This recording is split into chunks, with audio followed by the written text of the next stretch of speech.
Marcos 4, 35, Jesus apazigua a tempestade, diz: E naquele dia, sendo já tarde, disse-lhes: Passemos para outra margem. E eles, deixando a multidão, o levaram consigo, assim como estava no barco. E havia também com ele outros barquinhos. E levantou-se grande temporal de vento, e subiam as ondas por cima do barco, de maneira que já se enchia de água. E ele estava na popa, dormindo sobre uma almofada, e despertaram-no, dizendo-lhe: Mestre, não te importa que pereçamos? E ele, despertando, repreendeu o vento e disse ao mar: Cala-te, aquieta-te. E o vento se aquietou, e houve grande bonança. E disse-lhes: Por que sois tão tímidos? Ainda não tendes fé? E sentiram um grande temor, e diziam uns aos outros: Mas quem é este que até o vento e o mar lhe obedecem? Amém. Esse é um texto que revela uma grandeza de Deus tremenda. E eu lembro, quando eu vejo essas coisas tão impactantes, maravilhosas, eu lembro que Jesus disse: Como o Pai me enviou, eu vos envio a vós. E nada do que eu vejo na Bíblia eu considero grande demais para a minha vida. Tudo que eu vejo na Escritura eu considero que Deus dá para mim. Todas quantas são as promessas de Deus, nela temos o sim, escreve o apóstolo Paulo. Agora, se alguma coisa não se cumpre na minha vida, é porque existem dois detalhes. Existe o lado do propósito de Deus e existe o lado da minha fraqueza, em não alcançar que aquele propósito também seria para a minha vida. Existe o lado das coisas que Deus não opera, porque Ele não vai operar comigo daquela maneira, não é propósito dEle. Mas, quando eu busco, Ele me diz o que é e o que não é propósito dEle. Só que tem pessoas que simplesmente dizem: isso não é para mim, sem nem sequer buscar. Outros reconhecem a grandeza das coisas de Deus, mas acabam não tendo a coragem necessária.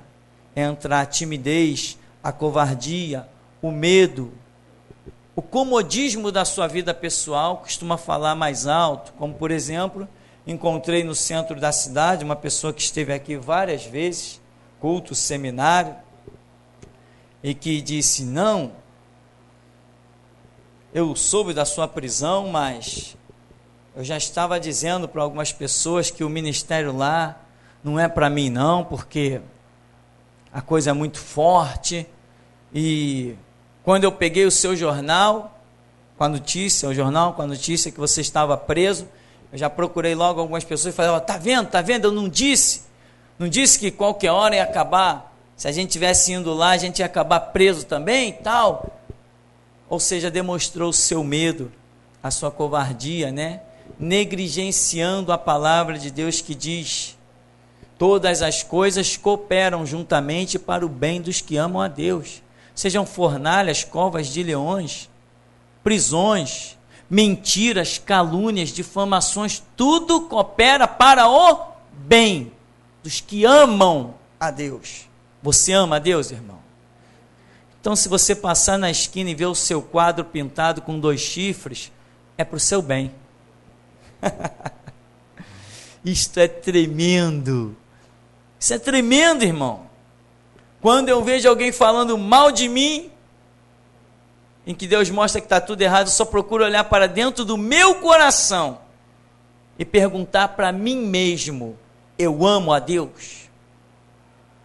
E a minha resposta, quando eu digo não tem falsidade em mim, eu amo a Deus, então o quadro que fizerem de mim é para o meu bem e para a glória do meu Deus. Amém?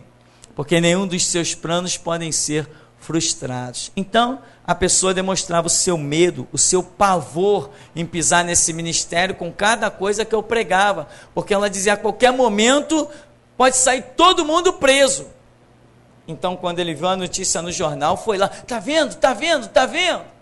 Foi mostrar para todo mundo, e ainda me encontra e vem me apertar minha mão, tá bom? Fazer o quê? Então, meu irmão, aqui o texto bíblico tem algumas particularidades que, com a graça de Deus, eu gostaria de estar compartilhando com os irmãos. Naquele dia, sendo já tarde,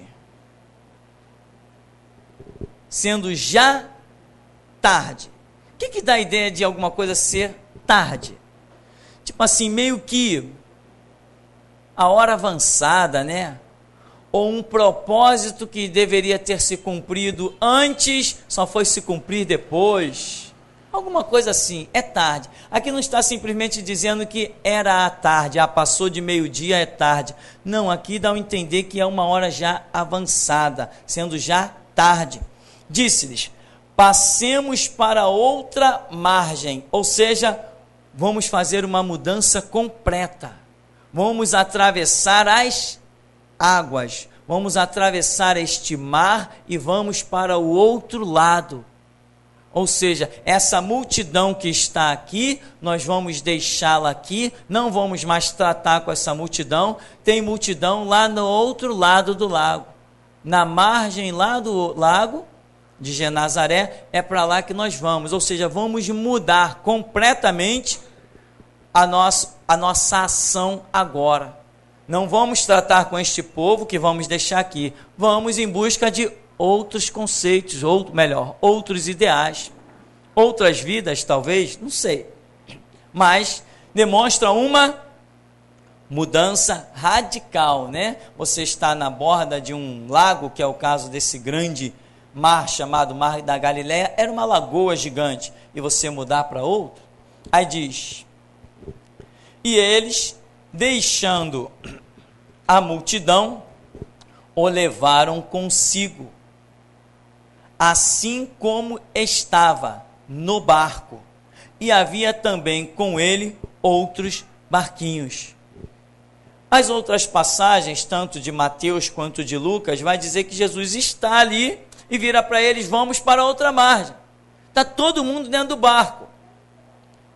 É que cada evangelista escreve com um ponto de vista, ou talvez com um conteúdo gramatical que possa dar a entender diferente, mas você lendo os 3 textos de todos os evangelhos, você acaba chegando à conclusão exata. Então, levantou-se grande temporal de vento, e subiam as ondas por cima do barco, de maneira que já se enchia de água.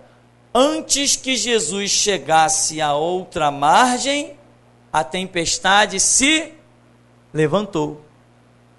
Tem uma lição aqui, que não é o objetivo dessa noite, mas vamos sobressaltá-la. Você tem um objetivo, irmão? Chegar à outra margem? Se levantar-se uma tempestade antes disso, não é para você parar, é para seguir em frente. Porque Deus também é glorificado no meio das tempestades, no meio dos mares revoltos, no meio das prisões, no meio das covas, no meio das fornalhas. Então, se você tem um objetivo e sabe que recebeu ele de Deus, vai em frente. Não deixa que o mar que se levanta, o vento que se levanta, a tempestade que se levanta no meio do caminho, ela não pode te parar. Só você pode deter-se, mais ninguém. Então, levantou-se grande temporal de vento, e subiam as ondas por cima do barco, de maneira que já se enchia de água. O que significam essas águas revoltosas? Significa povos, significa multidões. Não é isso que temos aprendido na nossa simbologia gloriosa que Deus nos tem revelado? Então veja que eles estão aonde? Num barco. Eles estão em uma situação limitada. eles estão dentro de um barco, mas as ondas invadem esse barco. As ondas entraram no barco. Eu vou dizer para você que esse barco representa Jerusalém. E essas águas agitadas são os povos, as multidões que invadirão Jerusalém e pisarão nela por um tempo, tempos e metade de um tempo, 1260 dias, como está profetizado. Amém? Que ela será dada para ser pisada pelos gentios. Então, levantou-se o temporal, as ondas sobem, estão invadindo o barco, mas Jesus ainda está nesse barco.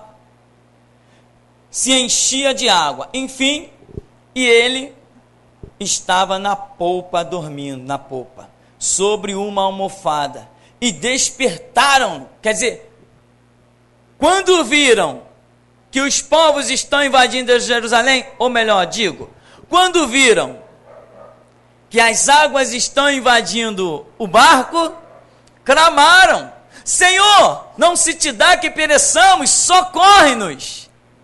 Aqui estamos diante do clamor da nação de Israel, quando brevemente, neste século, se ver cercada por todas as nações inimigas, quando virem Jerusalém sendo, como diz o profeta Zacarias, capítulo 14, quando virem Jerusalém sendo sitiada, invadida, pisada, as casas arrombadas, as mulheres forçadas, as crianças caindo ao fio da espada, aí eles clamarão.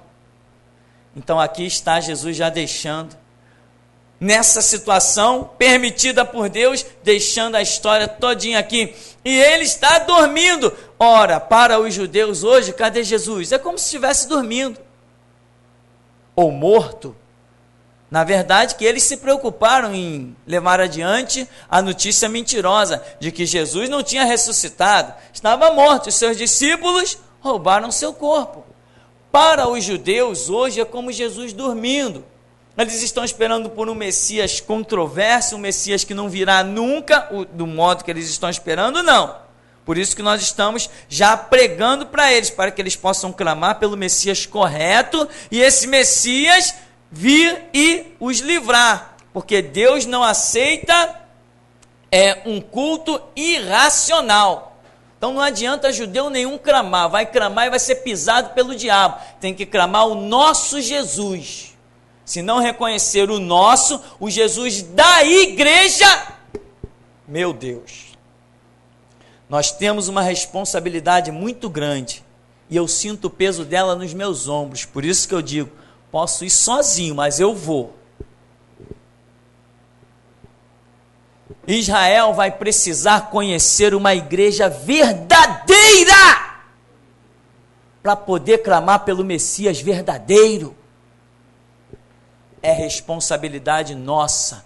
O privilégio é muito grande, a responsabilidade é muito grande, e é por isso que os últimos serão os primeiros, porque a missão dos últimos é tremenda, é a maior, e ele não pode contar com qualquer um.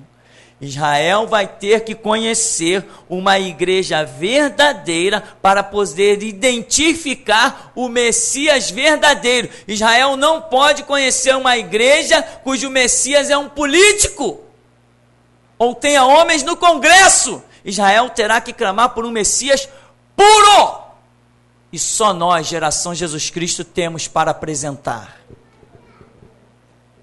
Gostem os inimigos da minha declaração ou não, que subam no morro, comprem um revólver dos traficantes e venham me matar. Aqui diz, ele está na popa dormindo, sobre uma almofada. Jerusalém está sendo pisada, ou melhor, as águas estão invadindo o barco, e Jesus não está nem aí, é com eles mesmo, dá o jeito deles. Não clamaram a mim, vou continuar dormindo. Está entendendo? Que se Israel não botar a boca no trombone, não botar a cara no pó, não vai ter Messias. E eles só vão reconhecer isso no último estágio da sua vida, porque aquele é um povo de dura cerviz e obstinado de coração. É um povo duro, é um povo arrogante, É um povo que pensa que tem Deus, porque é uma descendência de DNA de Abraão. Aonde que Deus esteve preso a isso alguma vez? Nunca na história da humanidade Deus esquentou com DNA. Deus sempre quis princípio de vida, regra às suas doutrinas. Isso sim, Jesus falou, aquele que tem os meus mandamentos e os guarda, é esse que me ama, e é a esse que eu vou me manifestar. Ah, nós temos por pai Abraão. Pai de vocês é o diabo. Então, irmão, as águas estão enchendo o barco, Jesus está dormindo. E de repente, despertaram-no dizendo: Mestre, não te importa que pereçamos? Quer dizer, foram clamar, foram buscar, foram suplicar, olharam ao redor, está cheio de gente no barco, né? Eram 12, não viram resposta em ninguém. A resposta está em quem? Naquele que está dormindo, está oculto. A resposta está naquele que está quietinho lá, naquele que não usa espada, naquele que não tem cajado na mão, como eles costumavam, né? Usar cajado, usar espada.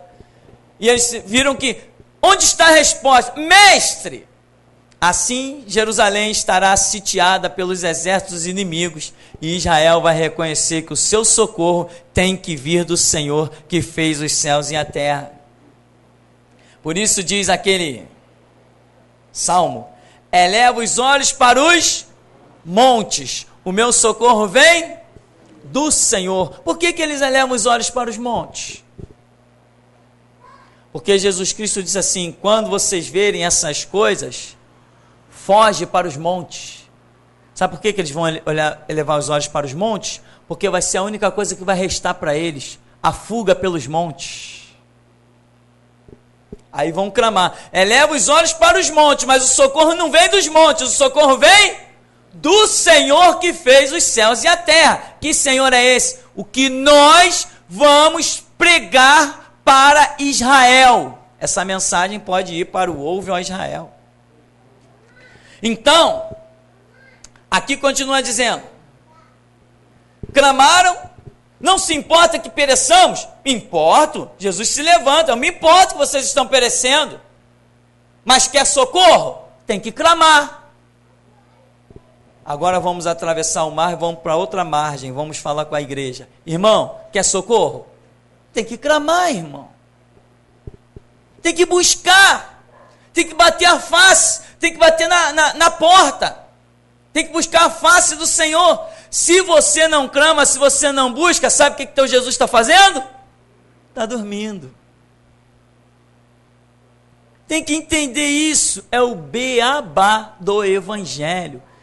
Tem que haver clamor. Muitas pessoas estão ainda passando por certos problemas porque faltou clamor. Doenças crônicas, maldições, enfermidades constantes. Está faltando clamor. Se não houver clamor, Jesus continua dormindo, porque a regra é dele: clama a mim e responder-te-ei. Se não clamar, não vou responder.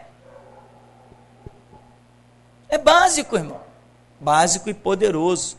Bem-aventurado é o homem que descobre o caminho da oração. Aí diz: e ele despertando, porque houve um clamor, ele despertou, repreendeu o vento e disse ao mar: cala-te, aquieta-te. E o vento se aquietou e houve grande bonança. O que nós vemos aqui? Cala-te, aquieta-te. Para quem ele disse isso? Para o mar, para os povos que estavam invadindo Jerusalém. Cala, aquieta-te. Aniquilou toda a expressão deles. Além de não terem direito de nenhuma expressão em falar perante o Todo-Poderoso, que descerá no Monte das Oliveiras, tem que ficar quietinhos. Agora, aquietai-vos. Vocês também saberão que eu sou Deus. Está falando já para os ímpios. aquietai-vos. Falou para o mar, vocês vão saber que eu sou Deus. Jesus, com o poder da palavra, aquietai-vos, calai-vos, agora quem manda sou eu. Eu e o meu povo vamos reinar sobre toda a terra, com autoridade, com o poder da palavra, mas os povos estão armados, problema deles, mais um fardo para eles carregarem. As armas deles no milênio não funcionam. Quem manda no milênio somos nós. Igreja remida e lavada no sangue que volta com Cristo. Ou você está pensando que algum exército da terra vai chegar? Vamos lá em Jerusalém, vamos acabar com a folga desse Jesus. Ninguém vai ter força para apertar o gatilho de uma arma. Pelo menos contra nós isso é certo. E diz a Bíblia que no Monte Santo do Senhor, no milênio, não haverá derramamento de sangue. Deus vai impedir ações. E aqui diz, cala-te, aquieta-te. E o vento se aquietou e houve grande bonança. O que é essa bonança? É o implante do milênio, o reinado de paz, onde ele será chamado Jeová Shalom, maravilhoso conselheiro, Deus forte, Pai da eternidade e príncipe da paz. São os títulos de Jesus no milênio, em que ele estará reinando pessoalmente. E aí aqui diz que houve grande bonança onde? No lago. Não é no mar. Nós chamamos, a Bíblia chama de Mar da Galileia, mas não é o mar. Você já conhece a Lagoa Rodrigo de Freitas? Aquela enorme lagoa? O Mar da Galileia era maior que aquilo ali. Mas não era mar, não tem ligação com o mar. São águas doces. É tipo uma lagoa gigante. E sabe por que essa história está representada dentro de um lago, sem ligação com o mar? Porque é justamente o retrato da nação de Israel, em que Deus vai estar tratando exatamente com um povo específico, numa situação específica. Depois que ele monta ali as suas administrações, aí nós sairemos para que o evangelho seja pregado a todas as criaturas. Então, depois de 1000 anos, virá o fim do mundo, como Jesus diz, o céu e a terra passarão, mas as minhas palavras não haverão de passar. Aí os discípulos disseram assim, ele diz para os discípulos, por que sois tão tímidos? Ainda não tendes fé? Isso aqui é uma repreensão. Aqui estamos diante de uma repreensão. Ou você acha que quando a nação judaica clamar desesperado, não tem jeito não, vamos clamar aquele Jesus lá daquela igreja, vem aí, ele, que nem um raio no Monte das Oliveiras, e aí pronto, Israel em paz com Jesus, sem nenhuma repreensão? Não, alto lá, não é assim que a banda toca, não é tão fácil assim, clamamos, ele veio, nos socorreu e ponto. Não é bem assim, vai ter repreensão e vai ter que sentar no banquinho, para ver o ensinamento que os apóstolos que também virão com Cristo têm a dar a toda a nação de Israel, como Jesus falou, vós vos assentareis sobre 12 tronos para julgar as 12 tribos de Israel. E aqui diz assim, sentiram um grande temor, e diziam uns aos outros, mas quem é este, que até o vento e o mar lhe obedecem? Aqui eu vejo uma coisa interessante, né? Primeiro Jesus diz, por que sois tão tímidos, né? Ainda não tendes fé? Isso nós podemos imaginar para aqueles apóstolos, porque depois de ver tudo que Jesus fez, entraram em desespero, Jesus estando junto com eles. Eles estão desesperados ali por causa das ondas. Também vemos a profecia sobre o cenário de Israel, que vai acontecer com os judeus. Vemos ainda o retrato da igreja, porque tem muito crente ainda tímido, irmão, sem autoridade, nem tenta a sorte. Se tu vê um demônio, meu irmão, fazendo gracinha, pelo menos tenta a sorte. para ver o resultado. De demônio, eu te repreendo em nome de Jesus, e espera para ver, sai até correndo para casa, depois procura saber a notícia das tuas palavras. Tenta a sorte pelo menos, irmão. Sabe, eu andava na minha caminhada e nunca tinha tido um confronto com um demônio, com nada disso.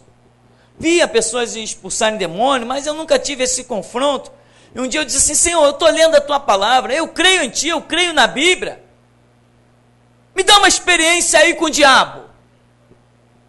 Porque eu creio na tua palavra, o Senhor é soberano, o Senhor é tremendo, eu não posso ser tentado além do que eu vou resistir, nenhuma folha cai da árvore sem ser da tua vontade, o Senhor me ama, derramou sangue por mim, me dá uma experiência aí com o demônio.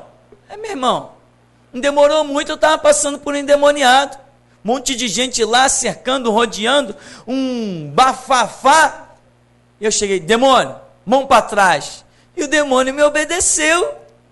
Eu falei: caramba! Amém, irmão? Então, meu irmão, faz o seguinte, tenta a sorte pelo menos, espera o resultado. Saí dali todo cheio. Caramba! Agora eu vim na prática. Então, irmão, tenta a sorte, põe timidez de lado. Tem alguém enfermo? Clama! Ah, mas eu nunca orei, nunca ninguém ficou curado porque eu nunca orei. Então ora, tenta a sorte. Faz alguma coisa. Como é que tu quer ver resultado parado? Você crê? Então ora. Ah, eu não tenho chamado. Tá, qual chamado você tem? Sabe qual é o meu chamado? São todos. Eu creio em tudo. Tudo que Jesus precisar fazer, se ele não tiver alguém, opa, eis-me aqui, Jesus. Eu preciso de alguém para varrer o chão, eis-me aqui, Jesus. Eu preciso de alguém para pregar, eis-me aqui, Jesus. Preciso de alguém para expulsar os demônios, eis-me aqui. Para curar o enfermo, eis-me aqui. Se ele disser: quem eu enviarei, quem há de ir por nós, se eu ouvir, eis-me aqui. Então põe timidez de lado, irmão. E aqui Jesus está repreendendo. Por que sois tão tímidos? Ainda não tem fé? Tem crente que é assim, caminha, e caminha mais um pouco, depois caminha, depois de estar cansado de caminhar, irmão, ainda não alcancei essa fé, não alcançou nem essa nem nenhuma, não tem mais tempo para alcançar nada. A vida do camarada é caminhar. Eu tenho 50 anos de igreja. Eu conheci um diácono que batia no peito: eu tenho 40 anos de evangelho. Sim, 40 anos de evangelho. O dia que manifestou um demônio lá, não sei por que cargas d'água aconteceu de manifestar um demônio lá dentro da igreja. Acho que o demônio estava com vontade de beber água com açúcar, né? Porque lá naquela igreja, quando manifestava demônio, eles davam água com açúcar para a pessoa. Então manifestou um demônio, e o diácono de 40 anos de igreja: eu não acredito nisso não, demônio manifestar dentro da casa de Deus, eu não acredito nisso não. Então veja bem, caminhou 40 anos para hoje ser um desviado. Muitos crentes é assim. Então, sentiram grande temor e diziam uns aos outros. Quer dizer, quando Jesus se manifesta, o que eles sentem? Temor. Confiança. Não sentiram confiança na manifestação de Cristo. Por que não sentiram confiança? Lembra de Adão? Quando você sabe que está em débito, você não sente confiança. Adão ouviu: lá vem Deus na viração de dia, estou ouvindo o som de Deus. Opa, Adão, cadê você? Não, fui me esconder, te ouvi. Por que tu vai se esconder? Porque eu estou em falta. Agora, muitos crentes é assim. Se a gente disser assim: Jesus Cristo está ali na esquina, pô, então eu vou por aqui, vou pelo outro caminho. Ao passo que outros: Jesus está na esquina, estou correndo para lá, quero ver ele. Quero abraçar ele. Tem confiança, porque sabe que não está em falta, não está em débito com ele. Aprenda isso, irmão. Quando se fala das grandezas de Deus, do julgamento de Deus, da mão implacável de Deus, do martelo de Deus, se você tremer, está em falta. Tem que ter confiança. Deus pode julgar, as minhas mãos estão limpas. Pode julgar, tudo que é da tua casa é santo e eu tenho honrado o teu nome. Pode julgar. Agora, se você está em falta, porque existe um livro aqui dentro, chamado Livro das Consciências, que não deixa ninguém dizer eu sou, sabendo que não é. Esse livro aqui é maravilhoso. Não tem linhas, não usa caneta, mas anota tudo. Livro tremendo. Então, quando Jesus se manifesta, manda a multidão para um canto, manda a multidão para o outro, acabou tudo. Jesus é o tal. Eles correram para Jesus. Mestre, que maravilha! Não, ficaram com temor. Ninguém ousou chegar perto de Jesus quando viram a manifestação dele. Assim será com os judeus. Agora, nós, igreja remida e lavada no sangue, que voltarmos com Cristo, vamos estar grudados nele, amando, apaixonados por ele, que nem João, reclinando a cabeça no peito dele, chorando nos pés dele. Nós vamos estar que nem cachorrinhos que amam o dono nos pés de Jesus, completamente apaixonados e dependentes, glorificando o seu nome. Mas aqui os judeus vão olhar, vão ter temor quando Jesus brevemente neste século se manifestar no Monte das Oliveiras. Vão ser livres, mas não vão ousar chegar perto de Jesus. Tem gente pensando que o judeu vai ter privilégio porque Jesus vai implantar o seu reino em Jerusalém. Privilégio continuará tendo a igreja, eu e você, que voltaremos com Cristo. Então, sentiram um grande temor e diziam uns aos outros: mas quem é este que até o vento e o mar lhe obedecem? Esse cara tem muito domínio. O que representa vento, hein? O que representa mar? A declaração dos judeus aqui, veja bem, aquele mar se agitou, aquelas águas se agitaram. Eu estou falando que aquilo não tinha onda. É um lago fechado. Como que aquelas águas vão se agitar, meu irmão? Você já viu onda na... Como é que é o nome? Na Lagoa Rodrigo de Freitas? Você já viu onda lá? Ah, pastor, eu já vi. Uma onda de 2 centímetros, 3. Aquelas ondas são ocasionadas por quê? Porque o vento bate nas águas, né? Não é isso? É o máximo.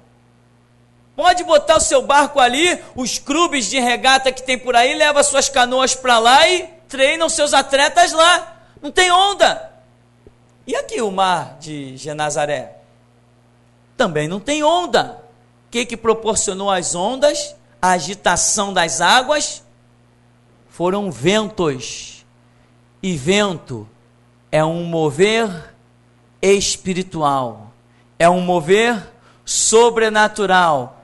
Israel, quando é livre, quando Jesus se manifesta depois do clamor deles, ele diz assim: quem é esse que até os ventos e o mar lhe obedecem? Quem é esse que repreende, tem autoridade sobre principados e potestades e também sobre as multidões armadas que estão sendo agitadas, incitadas por esses ventos? Israel vai reconhecer que está lutando contra o próprio diabo. E é por isso que ele diz: quem é esse que até os ventos lhe obedecem? Esse aí tem domínio sobre principados e potestades, sobre hostes infernais da maldade que habitam nas regiões celestes. Ele domina tudo. É esse aí que é o homem. Está entendendo, meu irmão? E também até o mar lhe obedece, ou seja, independente do mover espiritual, ele tem domínio sobre os homens. Como diz Deus para Nabucodonosor: tu vai comer capim, vai ser que nem uma besta, até que reconheça que os céus reinam. E disse Daniel para ele: até que tu reconheças que o Deus vivo tem domínio sobre reinos e sobre os homens. E isso será mostrado. Eu vou dizer uma coisa para você: de Gênesis a Apocalipse será plenamente revelado para os mortais no tempo do milênio. E nós estaremos aqui de volta para ensinar as nações com uma autoridade inigualável, fora do comum. Uma autoridade. Se hoje já zombamos das armas e das fatalidades, imagine no milênio.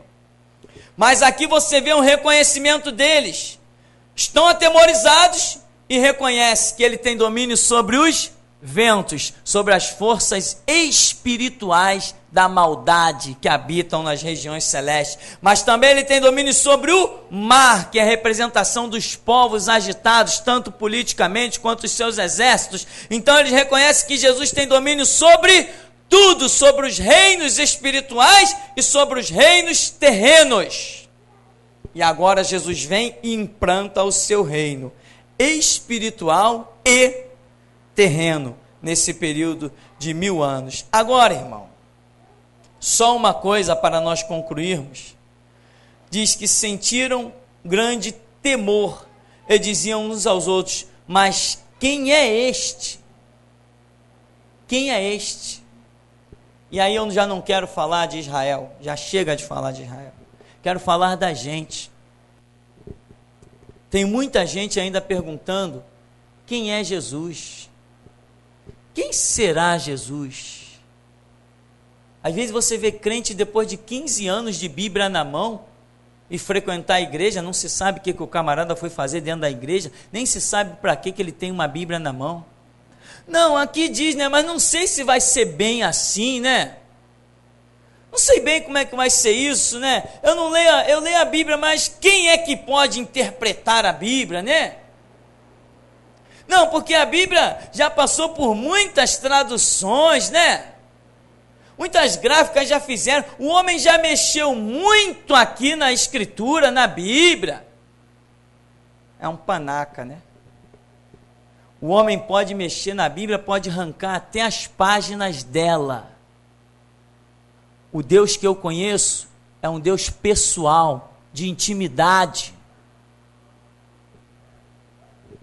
Não importa o quanto os homens, se é que tivessem, não é o caso, se é que tivessem adulterado esta escritura que nós temos, nem isso me deteria. Porque a minha intimidade com Deus me ensina a escritura, tanto do que é certo quanto do que é errado. Se tiver até uma palavra errada aqui, como eu já descobri na escritura, certa vez que o Senhor mostrou, essa palavra aqui está errada. E eu falei: ué, como? Porque estava escrito: Deus perdoou o pecado de Davi. O Espírito Santo falou assim: está errado. Eu falei: como está errado? Não perdoou nada. Eu falei: ué, quando eu fui catar outras versões bíblicas, estava escrito: Deus traspassou o pecado de Davi. Eu falei: meu Deus. Quando eu fui para o dicionário, eu vi: realmente Deus não perdoou, Deus traspassou. Não pode adulterar à vontade. A minha intimidade com Deus supera qualquer coisa. Qualquer coisa. Qualquer coisa. Posso ler o que é verdadeiro, posso ler o que é falso. Enquanto não ouvir aqui dentro a testificação do Espírito, nada faz sentido para mim.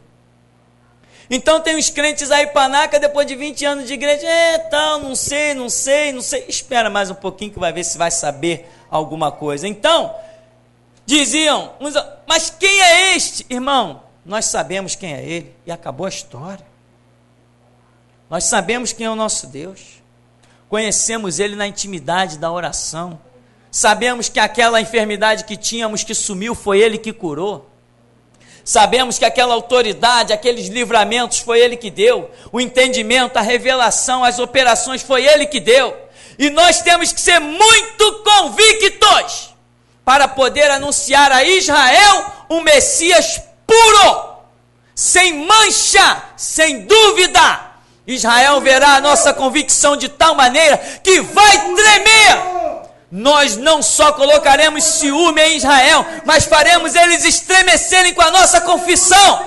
E não só Israel, que foi chamado povo de Deus, a nossa confissão será tão tremenda e tão radical que todos os povos de todas as tribos, línguas e nações, até autoridades da terra, tremerão diante da nossa confiança. Nós desafiaremos as armas os homens e os seus equipamentos e ficaremos de pé. Isto será testemunho para Israel.